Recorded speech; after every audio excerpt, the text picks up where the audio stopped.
Hello there, fellow captains, and welcome back to Total War Warhammer 2 with Connor. And today I'm just going to be showing you two modifications, cosmetic mods, from the Steam Workshop that I have downloaded for the game. For the, well, expansion slash DLC. And they're just two cosmetic DLCs. One of them is very, very minor, which if you're paying attention and you played the mod thus far, you'll notice it straight away. Etc. He's wearing a mask. Kind of like that mask the dude in the Mummy wears. You know, the actual mummy from the Mummy movie. At the start before he actually gets his form back. And I think this suits Cetra a bit more than just him running about with, you know, his whole mummification face and all going on. Because Cetra, he doesn't like being undead. He is all powerful and very influential, being the High King or whatever. But he didn't want to be brought back as an undead. He wanted to be brought back in his beautiful human form. But that didn't happen, obviously. So I feel like he'd kind of be disgusted with his form. So he'd kind of want to wear the mask. And this is probably not true to canon or lore or whatever else, but I think it just looks a little bit more cool. Makes him look a bit more mysterious, a bit more nefarious. I just like it overall. I just really like it. And the second modification is called the Tomb King's Redone. It doesn't redo every unit, like the, where are we here, like the big statues and constructs, that type of thing. They're already pretty damn awesome in and of themselves. What it does, in fact, it might actually redo the archers on their back. Yeah, scurry mummies, undead. What it does do is makes the more plain and boring looking infantry units look a bit more snazzy and, well, cool. You wouldn't have these, what are they called? You know, the little, like, things they wear over their necks? I have no idea, but they're cool. I mean, Beerus the Destroyer has one. Bayek has one in Assassin's Creed Origins, which is actually my favourite game of 2017, seeing how I only got to play it from the 29th of December onwards, but it's still an amazing game. But look, normally they would just like normal skeletons, maybe they'd have a little headband here and there, but now what I like to think is these are Cetra's original armies that have been risen from the dead, his elite armies, his legions of the damned. And of course in life they would have been veteran soldiers, so they would have been rewarded with gold, trinkets, and it makes sense that they would have spent that on getting better armor, well, for what little armor they do have, as well as just looking better overall. Add a little bit of gold to their armor, that type of thing. I mean, it does it with the archers as well, and it does it with the tomb guard units, these guys. Adds a mask to them, but not every mask is the same, not every unit is wearing a mask. I just think it looks so awesome. I really do. And I've got a Savage Orc army approaching. I wasn't intending on recording this video in this battle, but it's going to be such an awesome battle. I think I'm being overwhelmed by the Savage Orcs of the Top Knots. I'm not sure if overwhelmed is the right word, but yeah, they outnumber me a bit. So here we are. But yeah, it's two nice modifications. I'll put the link to the Steam Workshop pages in the description below if you want to check them out. I want to be covering a lot more mods for the Total War series because it is actually a game series that I put a lot of my own spare time into, and there's a lot of decent mods on the Workshop. I mean, look, you can just see through his mask there if you just clip through him a little bit. I mean, zombie mummy him looks awesome, but I just think he looks more sinister with the mask on. But anyway, let's fight these damn dirty orcs, and see if we can't deal them a crushing blow.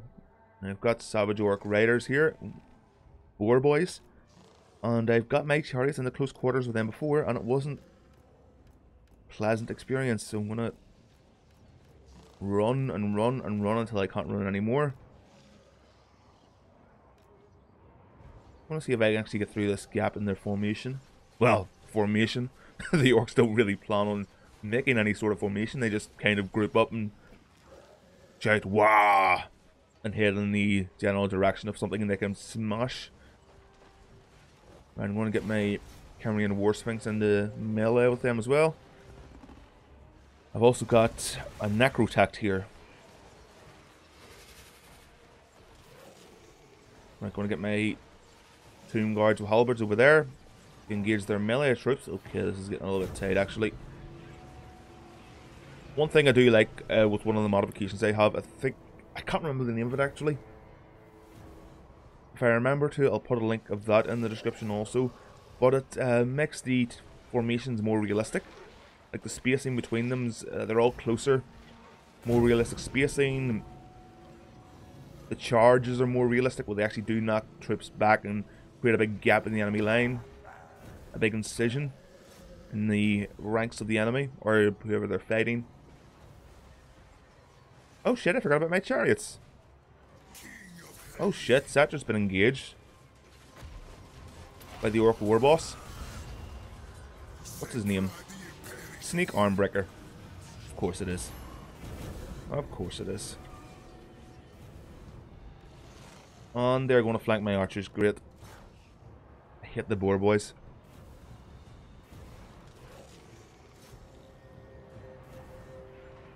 I'm going to lose this battle.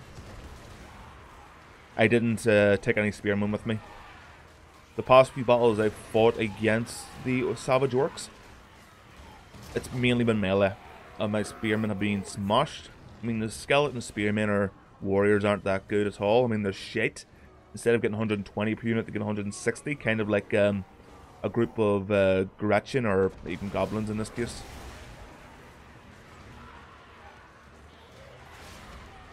They're not that good.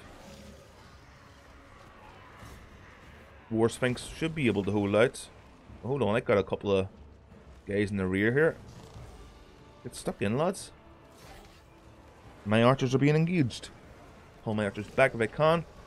But it doesn't matter. There's too many Savage Orcs. And they've got a lot of bones to chew on here. I'm quite embarrassed. Usually I do have a mixed army. This is at the very start of the campaign. Instead of going for the other Tomb Kings, Tomb Lords or whatever, I've decided just to go straight for the Savage Orcs. Which isn't a good idea. I mean, look at them. This modification I've downloaded, it does make the game significantly more difficult. And this is only in normal difficulty for both battles and the campaign. But the AI are just a lot better. And I can't remember the name of the mod, which is annoying me now.